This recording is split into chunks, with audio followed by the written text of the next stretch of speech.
Hello student, तो एक और क्वेश्चन है। देखिए आप अच्छे से इसको पहले क्वेश्चन को समझिएगा, ठीक है, तभी जाके हम सॉल्व करेंगे इसको। ठीक है, चलिए क्वेश्चन लिखा हुआ है मैंने यहाँ पर, देख लीजिए। Calculate the mole fraction of benzene. Mole fraction calculate करना किसका? Benzene in solution containing 30% by mass in carbon tetrachloride. ठीक है ना।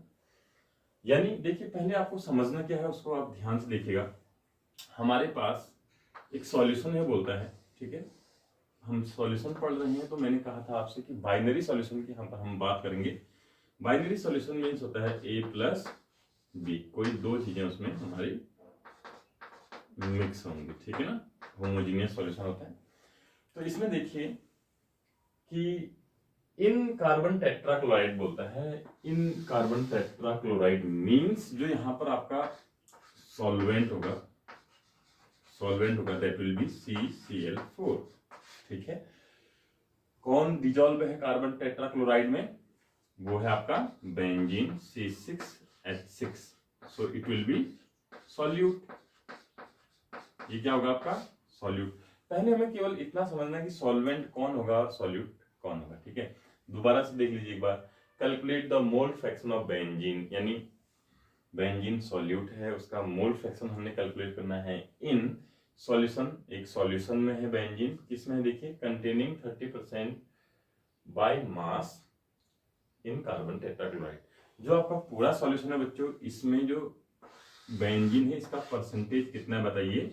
30% है क्या? बाय मास 30% दिया गया है। ठीक है ना, तो हमें क्या करना है? कैलकुलेट करना है बेंजीन का मोल फ्रैक्शन। ठीक है, चलिए पहले तो हम क्वेश्चन जो कैलकुलेट करना है बच्चों उसको सॉल्व करते हैं। सॉल्व जब हम करते हैं तो सबसे पहले हम ये देखिए कि क्वेश्चन क्या पूछा गया है। तो क्वेश्चन पूछा गया है बच्चों मोल फ्रैक्शन ऑफ बेंजीन, पूछा गया है मोल फ्रैक्शन ऑफ सॉल्यूट। तो आपको फॉर्मूला मालूम होना चाहिए। मोल फ्रैक्शन इक्वल टू, यानी इसको हम जाई से डिनोट करते हैं, और बेंजीन C6H6 का ये पूछ रहा है हमसे, इक्वल टू क्या हो जाएगा देखिए। जब हम कभी भी मोल फ्रैक्शन निकालते हैं बच्चों, तो उसके लिए जो, जैसे हम सॉल्यूशन में दो चीजें होती हैं, सॉल्वेंट और सॉल्यूट, तो मोल फ्रैक्शन निकालने के लिए क्या करते हैं हम? एक फॉर्मूला होता है मोल फ्रैक्शन। जैसे यहाँ पर बेंजीन का हम कैलकुलेट कर रहे हैं, तो mole of that component, mole of C6H6, ठीक है, divided by mole of both the component present in the solution. तो मोल ऑफ क्या हो जाएगा आपका? मोल ऑफ हो जाएगा आपका बेंजीन प्लस दूसरा कौन है सॉल्यूशन में? मोल ऑफ दूसरा कार्बन टेट्राक्लोराइड CCl4। तो हमें फाइनली ये कैलकुलेट करना है बच्चों, ठीक है ना। ये हमारा मेन क्वेश्चन है जिसमें हमें जाई ऑफ C6H6 मोल फ्रैक्शन निकालना है। किसका? कि टोटल सॉल्यूशन के कितने मोल हैं, उसमें से बेंजीन के कितने मोल हैं, वो मोल फ्रैक्शन कहलाता है आपका। ठीक है ना, तो ये फाइनली हमें फाइंड आउट करना है। लेकिन हमें ध्यान दीजिएगा मोल नहीं दिए गए हैं। ठीक है, सबसे पहले हम मोल निकालेंगे तभी हम मोल फ्रैक्शन की वैल्यू को कैलकुलेट कर सकते हैं। ठीक है, तो अब देखिए हमें मोल फ्रैक्शन निकालना है बच्चों, उसके लिए हमें चाहिए मोल, और मोल हमें दिया नहीं, हमें तो क्या दिया है? केवल मास दिया है, वो भी परसेंट में दिया है। ठीक है, तो सबसे पहले हम मोल निकालते हैं। देखिए कैसे निकालते हैं। ठीक है ना, हमें क्या कैलकुलेट करना है? सबसे पहले मोल ऑफ बेंजीन। ठीक है, बेंजीन, तो C6H6 में यहाँ पर लिख देता हूँ आपके लिए। ठीक है, mole of benzene equal to given mass of benzene divided by molecular mass of benzene. ये फॉर्मूला होता है, पहले भी मैंने आपको बताया है, अभी दोबारा से बता दूं कि अगर हमें बेंजीन के मोल निकालने हैं, तो अगर मास गिवन है या कुछ है, तो हम given mass divided by molar mass कर दें तो इसके मोल आ जाते हैं। ठीक है ना, तो यहाँ पर आप देख सकते हैं बच्चों, देखिए उसने कहा कि 30% बाय मास, 30% है 100 में से, 100 में से। देखो परसेंट जब भी आता है तो परसेंट मीन्स 100 में से कितना है। अगर बेंजीन का जो परसेंटेज है, मास परसेंटेज है, वो 30% है, इसका मतलब ये हुआ कि टोटल हमारे पास जो सॉल्यूशन का मास था बच्चों, वो कितना था? 100, क्योंकि मास ग्राम में लेते हैं बेसिकली हम, तो ग्राम लेंगे यहाँ पे। ठीक है, 100 ग्राम था, उसमें से 30% कौन है? बेंजीन है। इसका मतलब ये हुआ जो गिवन मास है बेंजीन का, वो कितना ग्राम है बच्चों? 30 ग्राम है। ठीक है, 30% की वजह से 100 में से 30% 30 ग्राम होगा, ठीक है। डिवाइडेड बाय मॉलिक्यूलर मास या मॉलिक्यूलर मास बोलेंगे हम बेंजीन का, ठीक है। कैसे कैलकुलेट करते हैं बच्चों बेंजीन का मॉलिक्यूलर मास? देखिए मैं यहाँ पर कैलकुलेट कर देता हूँ आपके लिए, ठीक है। ये m यहाँ पर हमें लिखना है, तो देख सकते हैं आप, देखो कैसे।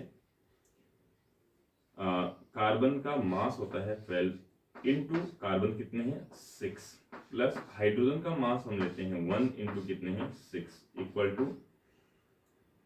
78,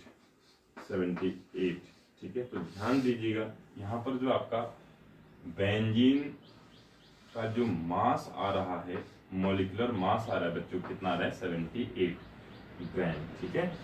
तो यहाँ पर हम लिख सकते हैं 78 ग्राम आ रहा है, ठीक है। एक मोल का हम ये लेते हैं, आपको मालूम नहीं होगा, ठीक है ना। तो ये ग्राम से ग्राम कैंसिल आउट हो जाएगा बच्चों, तो पर मोल भी आता है, तो आप मोल नंबर ऑफ मोल ऐसे कैलकुलेट कर सकते हैं, ठीक है। तो ये कितना हो जाएगा बच्चों, आप इसको डिवाइड करें तो ये हो जाएगा 0.433 0.338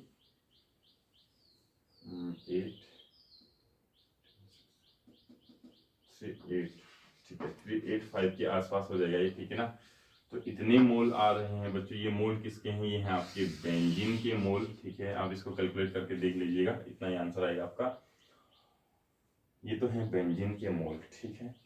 अब हमें किसके मोल निकालने, देखो हमें अगर हम यहाँ पर मोल फ्रैक्शन ऑफ बेंजीन निकालना है तो हमें दो चीज के मोल चाहिए, तो बेंजीन के चाहिए, ये तो हमें कैलकुलेट हो चुके हैं बच्चों। दूसरा हमें कार्बन टेट्राक्लोराइड CCl4 के भी मोल चाहिए, तो उसको हम कैसे कैलकुलेट करेंगे? देखिए दूसरा, देखो n number of mole of CCl4, ठीक है, CCl4 इक्वल टू क्या बताया था मैंने, बताइए मोल फाइंड आउट करने के लिए कार्बन टेट्राक्लोराइड का जो गिवन मास होगा डिवाइडेड बाय उसका मॉलिक्यूलर मास कितना होगा, ये सारी चीजें आपको समझनी है, ठीक है। Given mass upon molecular mass. अब गिवन मास तो आपको दिख नहीं रहा है, कहीं पर मेंशन ही नहीं किया इसने गिवन मास। देखिए ना बच्चों, हमारे पास सॉल्यूशन है 30% उसमें से बेंजीन है, तो रिमेनिंग जो 70% होगा वो कौन होगा? That will be solute. और सॉल्यूट कौन है आपका? सॉल्यूट देखिए यहाँ पे, जो सॉल्यूट है वो तो है 30%, सॉल्वेंट कितना होगा? सॉल्वेंट होगा 70%, ठीक है। ध्यान दीजिएगा, बेंजीन जो आपका सॉल्यूट है वो है 30%, 100 में से 30% वो है, तो 70% कौन होगा? सॉल्वेंट होगा। सॉल्वेंट कौन है? देखिए कार्बन टेट्राक्लोराइड। तो यहाँ पर आप 70 ग्राम रखेंगे बच्चों, 70 ग्राम, ठीक है ना, 70 रखेंगे वैल्यू। और इसका जो मॉलिक्यूलर मास है वो हम कैलकुलेट करते हैं, देखो कैसे। कार्बन का होता है 12 प्लस क्लोरीन का होता है बच्चों क्लोरीन का होता है 37.5, ठीक है ना, 35.5 होता है इसका, देख लीजिए। इनटू आपका होगा कितने क्लोरीन है 4, ठीक है ना। तो इसको ऐड कर लें आप 12 और ये हो जाएगा 0 और 22 और ये हो जाएगा 12 1 4, ठीक है। तो 0 4 5 1 154 आ रहा है, ठीक है ना बच्चों। तो ये आ जाएगा आपका 154, जो कार्बन टेट्राक्लोराइड का मॉलिक्यूलर मास है दैट इज 154, ठीक है। फिर आप इसको कैलकुलेट करेंगे बच्चों, यहाँ वैल्यू पुट करेंगे, ठीक है। इसकी वैल्यू पुट करेंगे, इसको आप डिवाइड करिए 70 अपॉन 154, लगभग आधा है, आधे से ज्यादा है, मीन्स ये हो जाएगा आपका 0 पॉइंट कितना आएगा बताइए,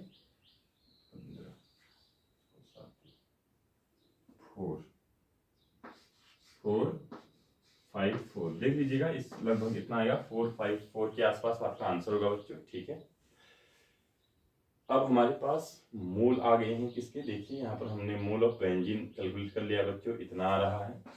और मोल ऑफ कार्बन टेट्राक्लोराइड हमने कैलकुलेट कर दिया है, वो उसकी वैल्यू आपकी आ रही है 0.454 के आसपास, ठीक है। अब हम क्या करेंगे, मोल फ्रैक्शन ऑफ बेंजीन निकालेंगे। तो इसमें आप वैल्यू पुट कर सकते हैं, देखिए मोल ऑफ बेंजीन कितने आए हैं बच्चों? मोल ऑफ बेंजीन आए हैं आपके 0. इसकी जगह आप रखेंगे वैल्यू 0.385, ठीक है ना। और यहाँ पर भी कितना रखेंगे आप? इसकी जगह पर भी रखेंगे 0.385 प्लस कार्बन टेट्राक्लोराइड के मोल कितने आए हैं बच्चों? 0.454, ठीक है। तो आप इसको सॉल्व करेंगे बच्चों, तो जो भी आपका आंसर आएगा, जितना भी आएगा 0 पॉइंट कुछ आएगा यहाँ पे, ठीक है ना, वो आंसर आप मुझे कमेंट बॉक्स में सेंड करेंगे, ठीक है। या फिर आप मुझे अपने मेरे व्हाट्सएप नंबर पे भी आप इसको भेज सकते हैं, ठीक है। तो ये सॉल्व करना है, आपने जरूर करना है बच्चों। ये बहुत इजी चीजें हैं, एक बार आपको अगर समझ में आ गया तरीका तो आपको बहुत इजी कैलकुलेशन होती है, उसके बाद और कुछ नहीं होता है, ठीक है। चलिए जल्दी से इसको सॉल्व करें और मुझे सेंड करें, ठीक है बच्चों। आज इतना ही, अभी इतना ही करते हैं, फिर अगला क्वेश्चन फिर करेंगे, ठीक है।